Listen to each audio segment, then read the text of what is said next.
है, पक्षी भी बचाने, जल भी बचाना है, और ये पॉलीथीन कचरा है ना, इसको भी दूर करना है। ये सब पर्यावरण के घटक है।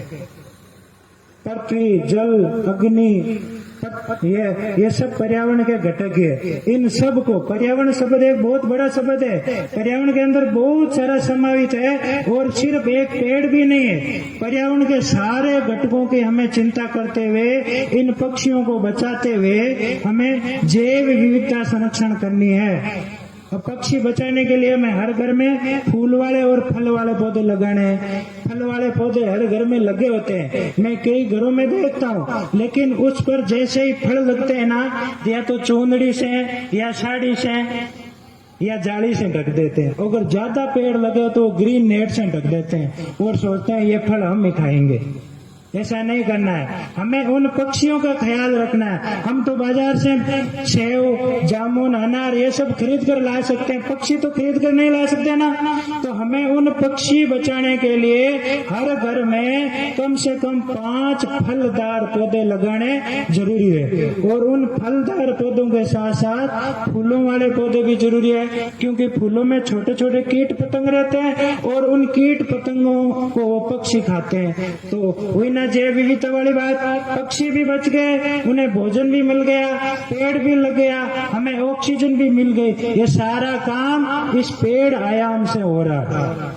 दूसरी बात हरित घर में मैं बताना चाहता हूँ, पक्षी घर लगाने। कागज के गत्ते के पक्षी घर आते हैं, 5, 7, 10 रुपए में आ जाते हैं, और मिट्टी वाले भी आजकल वो कुमार सड़क के किनारे बेचते हैं, 20-25 रुपए में वो मिट्टी वाला पक्षी घर भी आता है। हमें छाजे के बालकनी के नीचे लटका देना है, या बरामदे में कोई कड़ी लगी हुई है तो हम वहाँ वो पक्षी घर लटका सकते हैं। जहाँ हमारा हाथ नहीं पहुँचता है ना, वहाँ हमें वो पक्षी घर लगाना। अगर हमारा हाथ पहुंचा तो उसके अंदर चिड़िया घोंसला नहीं बनाएंगी, क्योंकि उसे पता है कि कोई मुझे या मेरे बच्चे को नुकसान पहुंचा सकता है। तो हर घर में पक्षी घर लगाना बहुत जरूरी है। तीसरी बात, हमारे घरों में जितने भी इलेक्ट्रॉनिक कचरा है, खराब हुआ फोन है, चाहे रेडियो है, चाहे डीवीडी है, टेप रिकॉर्डर, कुछ भी, कोई भी इलेक्ट्रॉनिक सामान है, वो हमें घर में नहीं रखना है। उस इन इलेक्ट्रॉनिक उपकरणों से खतरनाक रेडिएशन निकलते हैं, और वो रेडिएशन हमारे दिमाग को प्रभावित करते हैं। हमें निंद्रा रोग हो जाता है, हमारा स्वास्थ्य चिड़चिड़ा हो जाता है, हमारी सहन शक्ति है वो धीरे धीरे कम हो जाती है। तो हमारे घरों में जितना भी इलेक्ट्रॉनिक कचरा है, उन सबको कबाड़ी वाले को देना है, उनका उचित निस्तारण करना है। कोई भी खराब इलेक्ट्रॉनिक चीज है उसे हमारे घर से निकाल देना है, और खतरनाक रेडिएशन से बचना है। एक हमारी आदत है कि हम सभी महीने में 30 दिन बाजार की सब्जी पर निर्भर रहते हैं, और बाजार में जो हरी सब्जी आ रही है ना, उस पे खतरनाक कीटनाशकों का छिड़काव होता है, और वही कीटनाशक आगे जाकर हमारे शरीर में कैंसर की बीमारी का कारण बनता है। आपने पंजाब और हरियाणा का नाम सुना होगा, उन्होंने अपने खेती में अधिक उत्पादन के लिए इतने अधिक कीटनाशक छिड़काव किए कि वहाँ घर में 4 सदस्य है, 4 में से 2 कैंसर के मरीज है। आप बीकानेर जाके पीबीएम हॉस्पिटल में देखना, जो पंजाब की तरफ से ट्रेन आ रही है ना, उसका नाम ही कैंसर ट्रेन है, और वो सब पेस्टिसाइड, इन कीटनाशकों के कारण है। आज अब पंजाब वाले अब समझदार हुए, अब वो अपने खुद के लिए जो बाजरी गेहूं चाहिए ना, वो राजस्थान से ले जाते हैं और मार्केट में अपने वाला बेचते हैं। देखो उन लोगों की सोच। हमें अभी से सावधान रहना है, समझदार बनना है, अपने खान पान पर ध्यान देना है। हम और नहीं तो हम जितना बाजरी मूंग मोट खाते हैं ना, उतना तो कीटनाशक रहित खेती करना सीखो, जैविक खेती को बढ़ावा देना। अगर जैविक खेती पर नहीं बढ़ावा दिया, बहुत सारे किसान बैठे हैं और हम सब किसान ही हैं, यहाँ कोई किसान के अलावा कोई दूसरे नहीं, तो हम जितना बाजरी गेहूं मूंग मोट खाते हैं ना, कम से कम उतना तो जैविक पैदा करो ताकि बीमारी से बच सके। अभी ईश्वर जी भाई साहब ने बताया कि पहले खिचड़ा बनाते थे तो उस खिचड़े में धान में इतनी ताकत होती थी, अरे हम हांडी उछलती, अबे हांडी छोड़ मीन की कौन उछले, वो पेट में जाता है ना तो भी कौन उछले।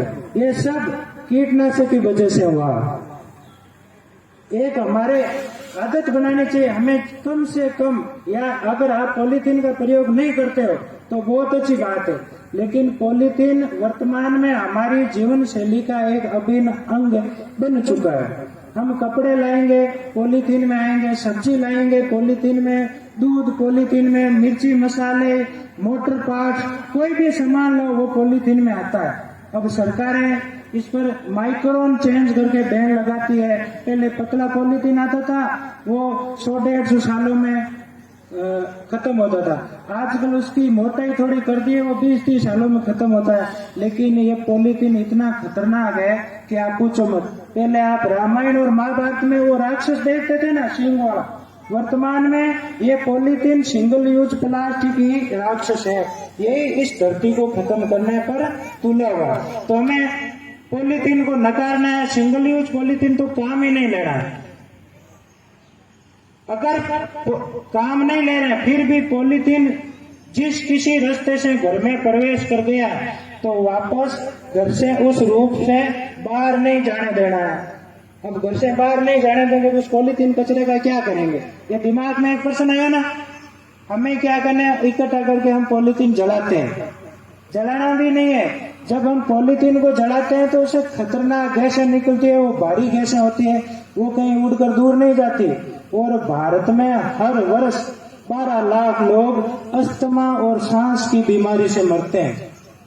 और अस्थमा और सांस की बीमारी का मुख्य कारण वातावरण में दूषित गैसें हैं, और कोई नहीं, चाहे वाहनों का धुआं हो, चाहे जलाने वाला पॉलीथीन प्लास्टिक हो। तो हमें पॉलीथीन को जलाना नहीं है।